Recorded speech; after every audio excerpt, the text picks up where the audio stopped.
Hello everyone, I hope you all are very fine. आशा करता हूं कि आप सभी बहुत अच्छे होंगे और आप सभी लोगों का बहुत बहुत स्वागत है। दोस्तों, आज के इस वीडियो में हम black book of English vocabulary के प्रैक्टिस सेट 30 को, यानी कि आखिरी जो प्रैक्टिस सेट है वन वर्ड सब्स्टिट्यूशन का, उसको कवर करने वाले हैं। इससे पहले हम 29 प्रैक्टिस सेट कर चुके हैं। अगर आपने वो सेशंस नहीं देखे हो तो प्लेलिस्ट में चले जाइए और वहां पे आपको ये सेशंस जो है वो मिल जाएंगे। इस तरह से हमारा ये जो सीरीज था वो कंप्लीट होने जा रहा है वन वर्ड सब्स्टिट्यूशन का। इसके बाद हम फिर कोई नेक्स्ट सीरीज स्टार्ट करेंगे ब्लैक बुक की या फिर किसी और बुक की। क्लियर? अगर ये वीडियो आपको हेल्पफुल लगा हो, अगर आपने इस वीडियो से कुछ सीखा हो, अगर आप आज तक के जो ये सेशन चल रहे थे इनसे कुछ आपको सीखने को मिला हो, तो ये वीडियो, ये प्लेलिस्ट जरूर शेयर कर दीजिए अपने दोस्तों तक। ठीक है, चलो पहला क्वेश्चन हमारे पास, स्ट्रेंज इन अपीयरेंस, जो अपीयरेंस में अजीब हो। ठीक है, तो जो भी अपीयरेंस में अजीब हो उसके लिए आप क्या यूज करोगे? और ऑप्शन है आपके पास बिजार्ड, जीरियाट्रिक, रस्टिक और डिक्रिपिट।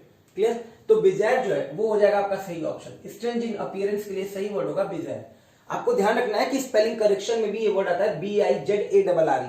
क्लियर? स्पेलिंग करेक्शन ध्यान रखना, डबल आर होता है और आपको बार बार BIZAA दे देगा, BIZZARE दे देगा। ठीक है, अगला है जीरियाट्रिक। जीरियाट्रिक का मतलब होता है रिलेटेड टू ओल्ड पीपल। ठीक है, जैसे जीरियाट्रिक हॉस्पिटल है तो ये बूढ़े लोगों का हॉस्पिटल है, और अगर इसमें एस लगा दोगे तो वो नाउन बन जाएगा जीरियाट्रिक्स, यानी कि बूढ़े लोगों के बीमारी से रिलेटेड जो ब्रांच होती है उसको आप बोलोगे जीरियाट्रिक्स।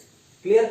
रस्टिक का मतलब होता है गंवार, एक तरह से रूरल एरिया से रिलेटेड। ये सभी वर्ड एडजेक्टिव हैं। और ये जो आखिरी वर्ड है ये बहुत खूबसूरत वर्ड है, एक बहुत अच्छा वर्ड होता है डिलैपिडेटेड। क्लियर है? तो इसी से ध्यान रखना है डिक्रिपिट। डिक्रिपिट का मतलब होता है बहुत ही जर्जर, और इससे ध्यान रखना है डिलैपिडेटेड कंडीशन में है तो डिक्रिपिट कंडीशन में है। जर्जर का मतलब हो गया in very bad condition, in old condition, मतलब इतनी खराब सिचुएशन में वो चीज कभी भी गिर सकती है। क्लियर? नेक्स्ट क्वेश्चन है हमारे पास, the study of election, election का अध्ययन, इसके लिए आप क्या बोलोगे? And options are philately, psephology, philanthropy और आर्कियोलॉजी। देखो, फिलाटेली क्या होता है? टिकट संग्रह करने की जो मतलब एक तरह से स्टडी कह लो, है ना, उनके बारे में जो प्रैक्टिस है, दैट इज कॉल्ड फिलाटेली। क्योंकि फिलाटेलिस्ट होता है जो टिकट संग्रह करता है, और टिकट संग्रह करता को आप बोलोगे फिलाटेलिस्ट। तो फिलाटेली वो प्रैक्टिस हो जाएगी, उसके बारे में स्टडी, टिकट स्टैंप्स को इकट्ठा करना, उनके बारे में पढ़ना। सेफोलॉजी होता है द स्टडी ऑफ इलेक्शन, तो सही ऑप्शन हो गया हमारा सेफोलॉजी। क्लियर? फिलैंथ्रोपी क्या होता है? देखो, फिलैंथ्रोपिस्ट होता है मानव जाति का भला करने वाला। ठीक है, तो फिलैंथ्रोपी वही हो जाएगा, उसका noun form practice of helping other peoples, तो दैट इज कॉल्ड फिलैंथ्रोपी। और आर्कियोलॉजी होता है पुरातत्व विज्ञान का अध्ययन, यानी कि जैसे आप बिल्डिंग्स, पुराने जो बिल्डिंग्स होते हैं उसकी हेल्प से जो पास्ट रहा है ह्यूमंस का उसके बारे में जानना, दैट इज कॉल्ड आर्कियोलॉजी। समझ में आ रही है बात? आर्कियोलॉजी क्या होता है कि मनुष्य का पास्ट, कल्चर और उसके पास्ट के बारे में जानना, स्पेशली खुदाई करके और जमीन के अंदर जो बिल्डिंग्स के रिमेन्स होते हैं, अवशेष होते हैं, उनके हेल्प से, दैट इज कॉल्ड आर्कियोलॉजी। और फिलैंथ्रोपी क्या हो गया कि जो मानव जाति का हेल्प करने वाला होता है उसको फिलैंथ्रोपिस्ट बोलते हैं। एंथ्रोपो का मतलब होता है मानव, फिल का मतलब होता है लव, इसी की प्रैक्टिस को फिलैंथ्रोपी बोलेंगे। सेफोलॉजी हो गया द स्टडी ऑफ इलेक्शन, और फिलाटेली हो गया टिकट संग्रह करने की प्रैक्टिस जो होती है, दैट इज कॉल्ड फिलाटेली। अगला क्वेश्चन है एनिग्मेटिक पर्सन। एनिग्मा का मतलब होता है पहेली, तो एनिग्मेटिक मतलब जो पजल्ड है, मतलब एक अजीब है, मतलब उसके बारे में बहुत ज्यादा जानते नहीं हो। यूनिक, स्टेबल, अनस्टेबल, अननोएबल, तो दैट इज कॉल्ड अननोएबल, उसके लिए यूज करोगे अननोएबल। अनस्टेबल जो स्टेबल नहीं है, स्टेबल जो स्टेबल है, और यूनिक जैसा कोई और नहीं है। ठीक है, तो ये बड़े ही आसान ऑप्शंस थे। नेक्स्ट क्वेश्चन है a group of island. Island के ग्रुप को आप क्या बोलोगे? तो that is called archipelago, ARCHIPELAGO। इसकी भी स्पेलिंग करेक्शन आपको बहुत बार मिलेगी।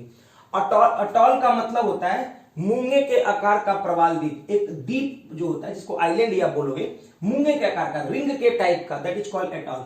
और रीफ, कमेंट बॉक्स में ग्रेट बैरियर रीफ के बारे में बताओ, कहां पे है ग्रेट बैरियर रीफ, इसके बारे में बताओ। रीफ क्या होता है? रॉक या सैंड की जो सीरीज होती है ना, मतलब एकदम से लगातार रॉक रॉक रॉक या सैंड हो तो उसको बोलोगे रीफ, है ना। और आइलैंड एक छोटा सा आइलैंड, एक छोटे से आइलैंड को आप बोलोगे आइलैंड, ISLET। क्लियर? तो जो सही क्वेश्चन था वो ये था, एक ग्रुप ऑफ आइलैंड को आप क्या बोलोगे? सही आंसर है आर्कीपेलागो।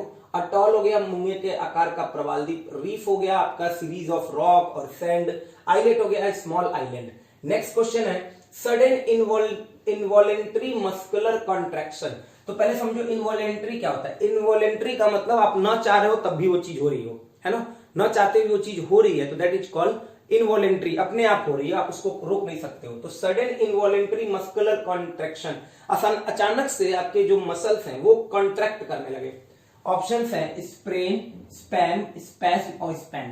तो देखो चारों ऑप्शन बड़े पास पास के और बहुत अच्छे वर्ड है सारे। स्प्रेन हो जाएगा, कई बार आप खेलते टाइम अपने टखने, अपने जोड़ में चोट कर लेते हो, इंजर कर लेते हो उसको, तो दैट इज कॉल्ड स्प्रेन, है ना। आपके ज्वाइंट में जो चोट लगती है उसको स्प्रेन बोलते हैं।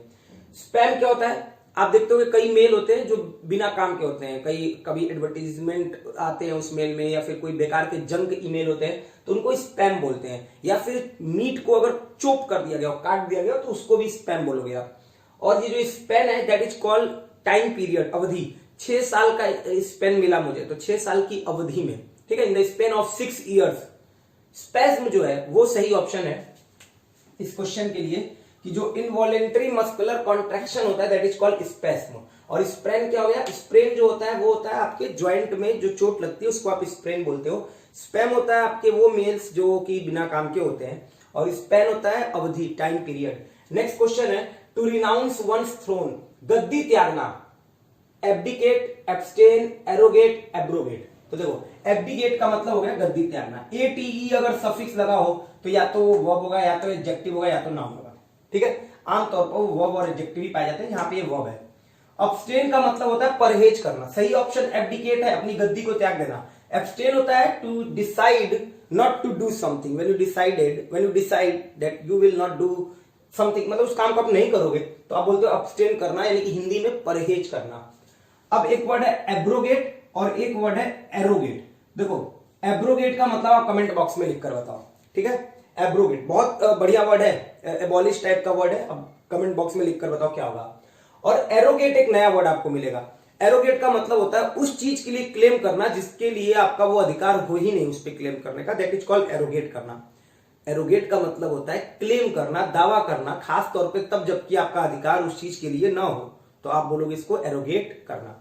फिर से एक बार सुन लो, टू रिनाउंस वंस थ्रोन, अपनी गद्दी को त्यागना। एब्डिकेट सही ऑप्शन है, गद्दी त्यागना। अब्सटेन का मतलब होता है परहेज करना। एरोगेट होता है क्लेम करना, दावा करना, खास तौर पे जब आपका उसके लिए राइट ना हो, अधिकार ना हो। और एब्रोगेट का मतलब आपको कमेंट बॉक्स में लिखकर बताना है। अगला क्वेश्चन है मेक समथिंग लेस सीवियर, बहुत अच्छा वर्ड है सीवियर। सीवियर का मतलब बहुत सीरियस हो कोई चीज तो उसको लेस सीवियर कर देना, मतलब उतना ज्यादा वो सीरियस ना रहे। अग्रावेशन, पैलिएशन, रिडक्शन, मीडिएशन, सारे नाउन है, टीआईओएन सफिक्स लगा हुआ है। अग्रावेट वर्ड से बना हुआ है। एग्रावेट का मतलब होता है वर्सेन करना, कोई चीज को बहुत खराब करना, दैट इज कॉल्ड अग्रावेट करना, इसी से बना है एग्रावेशन। पैलिएट करने का मतलब होता है लेस सीवियर करना। ये जो क्वेश्चन है मेक समथिंग लेस सीवियर, तो पैलिएट करने का मतलब होता है शांत करना, एक तरह से थोड़ा उसको जो सीरियसनेस है उसको कम करना, उसी का नाउन फॉर्म है पैलिएशन। तो यही सही ऑप्शन हो जाएगा, हमारा सही आंसर यही हो जाएगा। रिडक्शन होता है रिड्यूस करने की प्रोसेस, और मीडिएट करना होता है एक तरह से दो लोगों के बीच जो झड़प है ना उसको सही करना, है ना, मीडिएट करना, मीडिएटर होते हैं, तो उसी का नाउन फॉर्म है mediation. The process is called mediation. Make something less severe, किसी चीज को कम सीरियस कर देना, मतलब उसकी सीरियसनेस को घटा देना।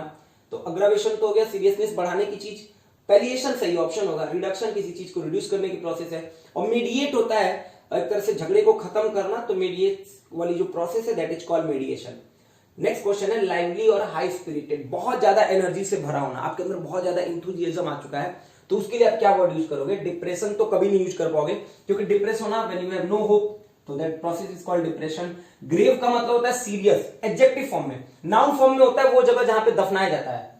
विवेसियस सही ऑप्शन है, ओ यूएस सफिक्स लगा हुआ है, एडजेक्टिव है, ध्यान रखना विवेसियस। और डिस्करेज वही हो गया, जब आप करेज अपनी खत्म कर चुके, आपके अंदर एनर्जी नहीं है, होप नहीं है, तो डिस्करेज एडजेक्टिव की तरह यूज कर लोगे। क्वेश्चन था लाइवली और हाई स्पिरिटेड, बहुत ज्यादा एनर्जी से भरे होना, सही ऑप्शन हो पाएगा विवेसियस। ग्रेव का मतलब होता है सीरियस। डिप्रेशन आपका हो जाएगा कि जब आप डिप्रेस हो जाते हो, that is called depression. Depression क्या, डिप्रेस क्या हो गया, एक तरह की मेंटल इलनेस हो गई, जिसमें आप एंजाइटी फील करते हो, एंसियस हो जाते हो, बेचैन हो जाते हो, नर्वस हो जाते हो, आप होप नहीं रखते हो किसी चीज के लिए, तो दैट इज कॉल्ड डिप्रेस, उसका नाउन फॉर्म डिप्रेशन। और डिस्करेज जब आप अपनी पूरी एनर्जी खत्म कर चुके एक तरह से। नेक्स्ट क्वेश्चन है वन हु डज और स्टडीज विदाउट सीरियसनेस, कोई ऐसा पर्सन जो उस काम को करता है बट वो बहुत सीरियस नहीं उसके बारे में लेकर, वो काम तो कर रहा है बट उसको बहुत डीप नॉलेज नहीं है उसके बारे में, उसके लिए क्या ऑप्शन यूज करोगे।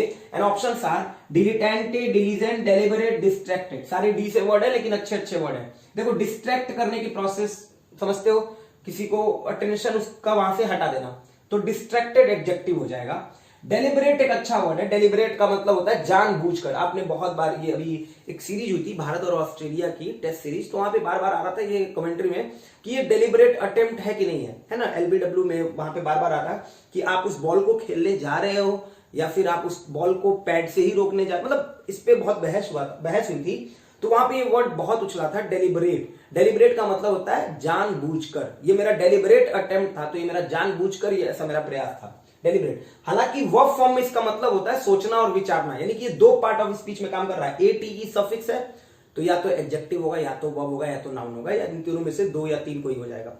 डेलिबरेट आपका एडजेक्टिव भी है और वर्ब भी है। एडजेक्टिव फॉर्म में होता है जानबूझकर, वर्ब फॉर्म में इसका मतलब बदल जाता है, तब होता है किसी बारे में सोचना है, विचार करना। डिलीजेंट का मतलब होता है बहुत ही एसिडियस पर्सन है, बहुत ही मेहनती है, हार्ड वर्किंग है। सही ऑप्शन डिलीटेंटे हो जाएगा। स्पेलिंग करेक्शन में भी ध्यान रखना, DILETTANTE ये आपको मिलेगा डिलीटेंटे। स्पेलिंग करेक्शन में जरूर ध्यान रखना, DILETTANTE। क्लियर? तो वन हु डज और स्टडीज विदाउट सीरियसनेस, सही ऑप्शन होगा डिलीटेंटे। डिलीजेंट मेहनती, डेलिबरेट जानबूझकर, या फिर वर्ब फॉर्म में किसी बारे में विचार करना। डिस्ट्रैक्ट हो जाने के लिए आप यूज करोगे distracted. Not clear, that is not clear, तो इसके लिए ऑप्शन होगा ऑब्स्क्यूर, धुंधला। बहुत बार आ चुका है ये वर्ड, मतलब इतनी बार, हेजी, नेबुलस, है ना, वेग, नॉट क्लियर, तो ये वर्ड बहुत बार आ चुका है। अगर आपको किसी चीज की क्लियरिटी है तो दैट इज कॉल्ड कि आप बहुत स्पष्ट हो उस चीज को लेकर। अगर आपका इंटेंस बहुत अच्छा है तो इंटेंसिटी, और आप स्टूपिड हो तो स्टूपिडिटी।